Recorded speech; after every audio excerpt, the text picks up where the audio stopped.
Hi, and welcome to our AuM Ministry episode 4. So today's teaching topic, we're just going to get straight in it, is about addiction levels.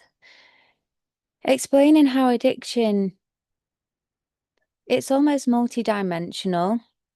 It's so easy when people have never had an addiction before. It's really easy to believe that all it takes is a bit of willpower, and those that become addicted to things, they just don't have the willpower, or they're just like they've got an addictive personality. Sometimes I hear people saying that. I even heard myself, I used to say I've got an addictive personality. And we're going to really just talk about what that even means and why it is that you can have an addiction to one thing, and what can so often happen is when you cut out that one thing, your addiction can then move on to something else.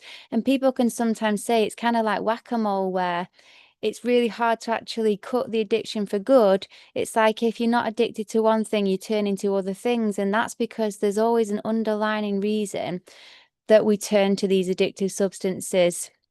And so most of the time, it's down to us trying to escape reality.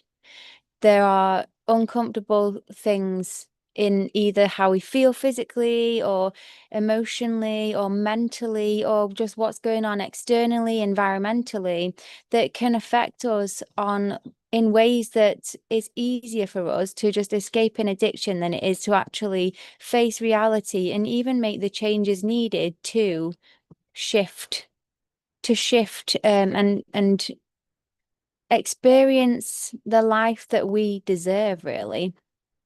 There are some things in life that we just can't avoid. And so, what I hope to teach in the Great Light Garden and through my usual teachings and in our group courses that we're doing is how to heal these things so that you can enjoy life sober. Because I personally feel that being sober to your life, to your mind, to your guides, to your friends, to your family, to yourself, to the truth, having this sobriety, which is really just being clear-minded, level-headed, balanced, and facing the truth and being present in reality, feel like it's such a vital thing that we all need to learn how to do. This doesn't mean that you can't ever take substances again or you can't ever have a drink again. It's about being able to step away from the things that we are leaning on as an addictive crutch, and instead be able to lean on ourselves and not rely on external substances or circumstances or people, places, or things to make us feel good. So, I'm Ora Zikara. If you haven't met me yet, if you're new to the channel, welcome, welcome, welcome. It's great to have you here. On the Great Light Garden, that's my Enlightenment and Healing Center. We have one-on-one healing sessions with myself. We have group courses. Our next one is called Return to Eden, which is going to be starting on the 1st of May. And Return to Eden is literally about cutting out addictions. It's about getting sober to life and putting in healthy habits, spiritual practices every day, which means every day, and doing the inner work and healing needed to really allow ourselves to enjoy life, to find joy in life and find peace in life without needing escapism or not without relying on external things. So Return to Eden starts on the 1st of May. We also have our Enlightenment Academy starting on the 1st of June. And these Ministry calls are every Thursday, and we'll continue doing these until the 1st of June as well. And then they'll be being hosted on the Great Light Garden website. So now that the introductions are out the way, feel free to type any comments, any questions. I'm going to be on for about half an hour to an hour. If you had any questions, or feel free to type them anyway in the comments if you're watching this back, and I can answer them in the next AuM Ministry. So addictions, they're multifaceted. They aren't just about the physical thing. However, the physical is a key part of it. So the reason why There's many reasons why we can become addicted to certain things. There's certain things like drugs that literally alter our brain chemistry, and certain substances that can be physically addictive where you just need to take the drug once or twice and suddenly your body is relying on that substance, and then yes, that's a very physical addiction. But we can become addicted to certain things like gambling. We can become addicted to sex, to the orgasm. We can be addicted to people, to relationships. And so you might think, well, how does this kind of stuff work? And the truth is that we don't necessarily become addicted to the person or the gambling or the money or whatever it is.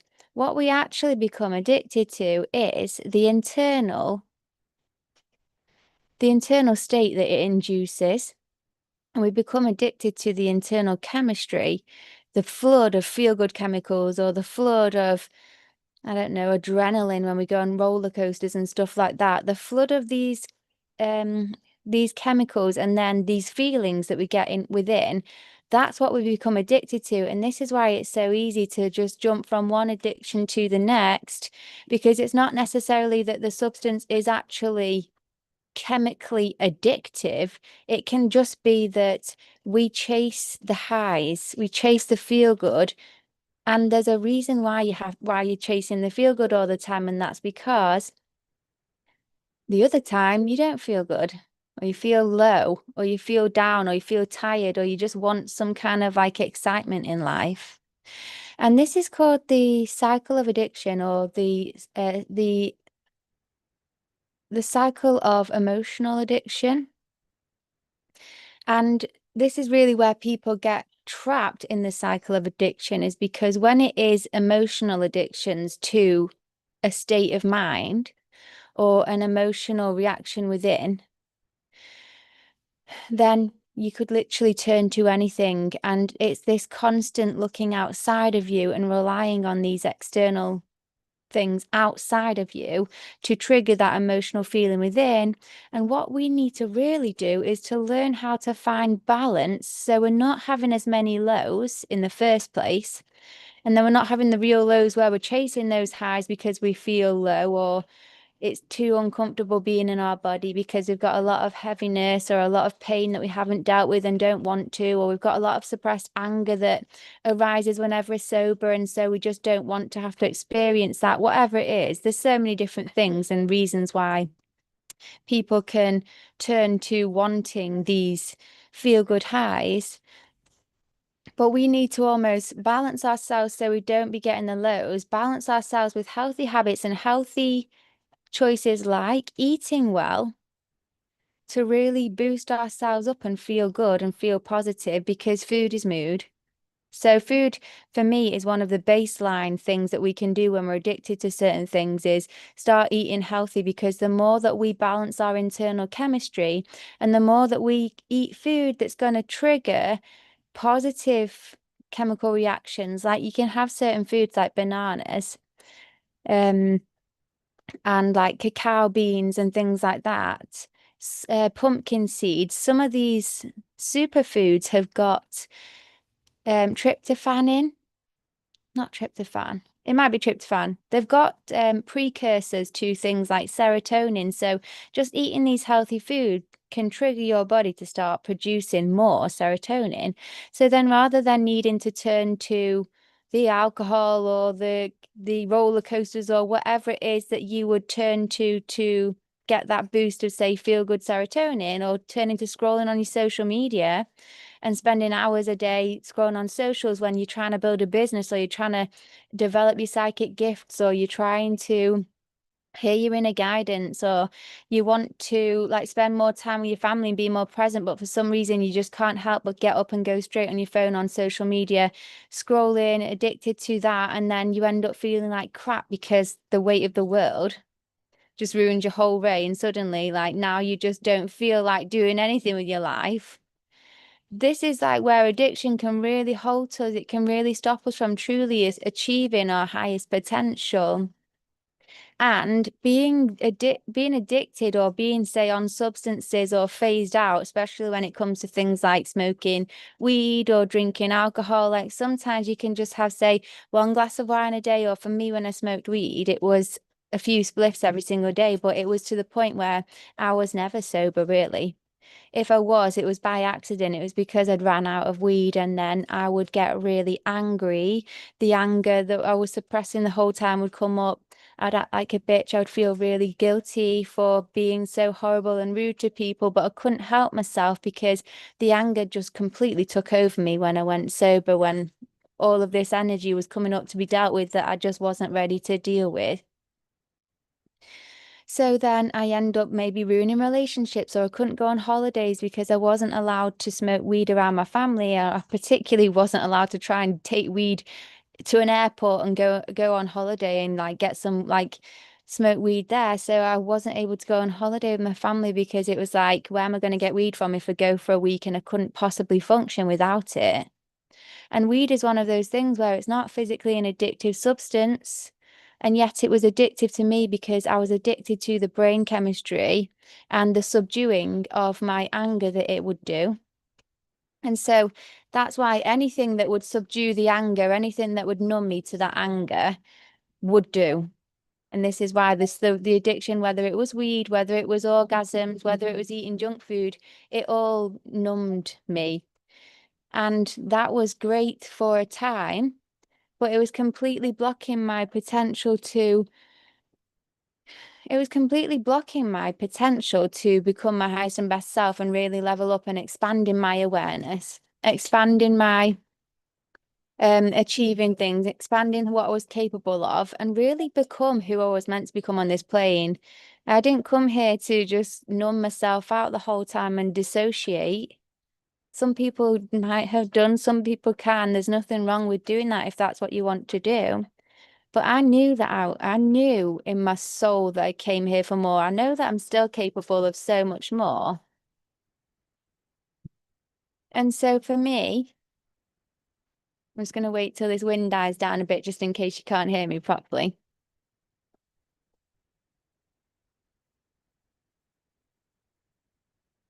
So for me, it became this point where I was like, I need to stop numbing myself out, because as much as it was numbing the pain, as much as it was numbing the anger, it was also numbing my energetic senses. It was numbing my awareness. It was numbing my empathy, my sensitivity.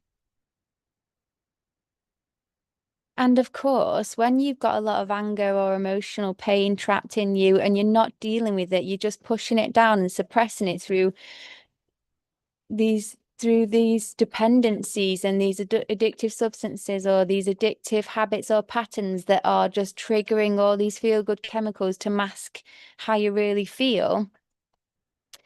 When you keep that energy within, it manifests as things like disease, dis-ease. It creates blocks within your energetic field, within your internal tree of life. So it's blocking your ability to truly ascend to your highest. It's blocking your divine connection. It's blocking your ability to really bring in more light and to embody your highest self in this vessel, on this plane at this time, which is truly one of the most important things we can be doing at this time as a spiritual leader, as a spiritual healer, as a spiritual teacher.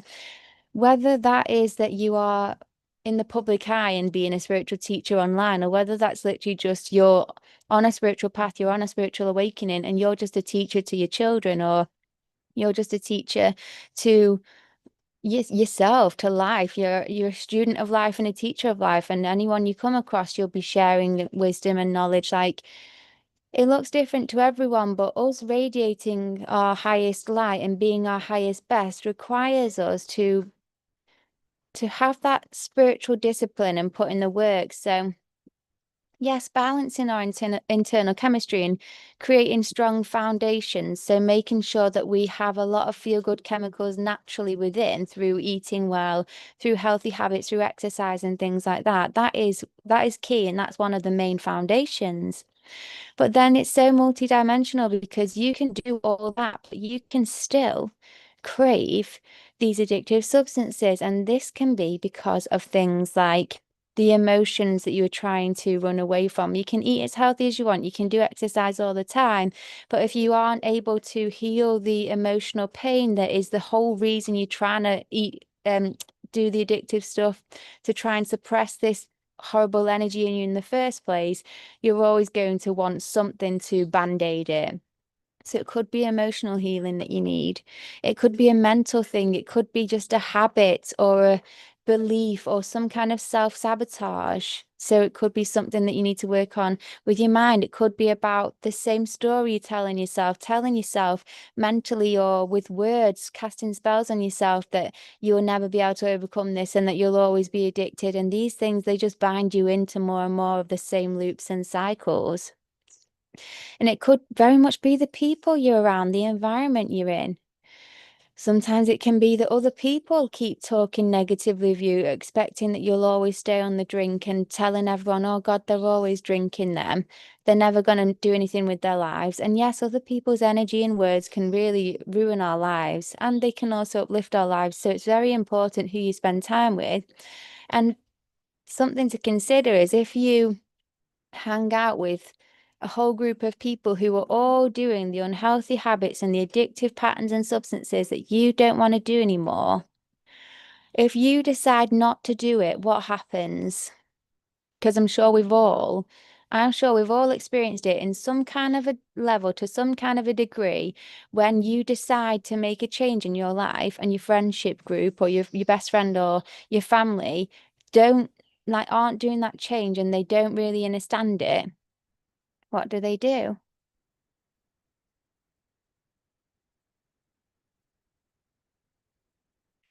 They start questioning you, trying to convince you that that's not a good idea, trying to tell you all the information they know about why that's unhealthy, or you shouldn't do that, or you couldn't do that, or I bet that's really hard. And on a subconscious level, a lot of people, they don't want you to change because they really enjoyed the version of you that they knew, which was the one that would come out for a drink with them every weekend. And that, sometimes friends don't want you to get into a relationship because they don't want to be left on their own. They don't want you to stop drinking and get sober because they don't want to be the only one wanting a drink and then they can't go out on the nights out anymore, and they used to love that, and they're still emotionally addicted to the way you were. And so they don't want to let that version of you go. And this is how this goes with the emotional addiction things, is because everyone in some level, to some degree, is addicted to something, be it emotionally. It is called emotional attachment. Is that you are attached to the way that that thing or that person makes you feel. So it's an addiction to a degree, because you almost rely on that person to be that way so you can feel that way. And if they don't fulfill that purpose anymore, then you feel like they've abandoned you, or you feel like they don't love you anymore, or you feel like they're gonna leave you, or they think they're too good for me now. Like, everyone has all of these different levels and degrees of feeling like they're going to get left behind when people make changes, and they do the same for you as well. So when you're making those positive changes, subconsciously, a lot of the people around you, they aren't going to want you to do that. And it's not to say they're a bad person, it's just that people don't really particularly love change. If their life is going crap and they're forced to have to make a change, and then they did beg for change then. But a lot of people, when they're comfortable enough, they just prefer what they're comfortable with. It's just a natural thing within us, is that we like what we know. And it's more difficult to completely let go of what we know and allow for the change, because we fear what that could bring. We fear what we're going to lose through that. And sometimes you do literally lose your friends and family through overcoming your addictions. And sometimes you needed to, because yes, they might be friends, yes, they might be family. It doesn't mean they're a bad person if they subconsciously don't want you to change. Their actions aren't great. If they really loved you, they would want you to be your highest and best. But it's really a sign of the ego, really. The ego is your emotions or your emotional attachments. It's just this sign of the human part of them, or the I want the lower nature, but really just like the separated illusion, the false self, which is the ego, that's the part that believes that you making positive changes is going to leave them behind, or that they're going to be jealous, or they're going to be left behind. But the false self is that it's not real. It's like it's a creation. It's a creation from the ego, the part of you that believes you are separate from the divine, the part of you that believes that this human life is real, that this simulation's real, that completely forgot. It's the part of you that went through the full amnesia and didn't realize that we are actually from the heavens. And so it's the part of you that truly believes that death and pain and suffering is real and truly experiences it, because it is experienced truly on this plane and it is painful. It's the part of you that's avoiding pain at all costs, even if it's illogical. And the part of you that mostly can be the one driving these emotional desires to the things that you're addicted to, because it's very like animalistic, it's very instinct, it's very like takes over the whole system, because it's based off false beliefs, it's based off dependencies, and it's based off running from the truth, which is the truth of how you truly feel, running from the truth, which is the realistic state of your life, of your mental health, of your emotional health. And so, as much as addictions can be fun, and it's not to say you can never take these substances again, we need to be free from them so that we can take substances as and when we please. We can hang out with the people we love that make us feel good as and when we please. But we don't need them or rely on them to feel whole. We don't need them or rely on them to feel loved. We don't need them or rely on them to feel worthy or valued, because we do that for ourselves. And that you find that within yourself, beneath all the shit. That's your true divine self. That's your true connection to your higher self. That is your true soul, your true essence is within there somewhere, hidden beneath all of the baggage you've been holding on to, all of the heaviness, all of the emotions, all of the pain, all of the judgment, all of the guilt, everything, all of the trauma, all of the lies, all of the beliefs, everything that you're holding on to that makes you feel safe. Once you let all that go, once you do all the healing, you find that crystal, that diamond within, which is your true soul, your true higher self. And that is your true self-love. That is your true divinity. That's realizing and having that true remembrance on every level, on a cellular level, that you are from the divine, that you are an extension of God, of the divine, and that you feel so fulfilled, because having a spiritual awakening is amazing. You can know that you are from God. You can know that God is real, but what the difference that we're looking for when we go to these addictive substances is actually the feeling. It's the feeling we want. We want to feel loved. We want to feel good. We want to feel joy. That comes from working on the physical, working on the emotional, working on the mental, but then also the spiritual, the soul level. That's actually bringing in that light. And we can only do that when we heal the emotions, heal our energy, and allow ourselves to embody and anchor more of that light in. And just naturally, that's how we start feeling, is more and more blissful, beautiful, loving, compassionate. It's just a natural thing that flows in. So my Return to Eden journey, it starts on the 1st of May.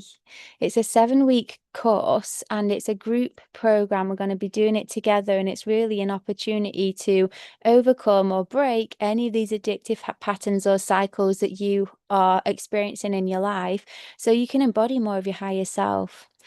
And so we've got a call on Zoom every single week. We've got a group Telegram chat, we've got guided meditations, and basically step by step, we're going to be overcoming these addictions and targeting or healing or dealing with all of these different levels that were shared in this call today, not just the physical's in there, but also the emotional, the mental, the spiritual, the environmental, everything, all the different layers that create our dependencies, really healing them at the core so that they don't continue, because once you heal the core is once you can truly break the cycle.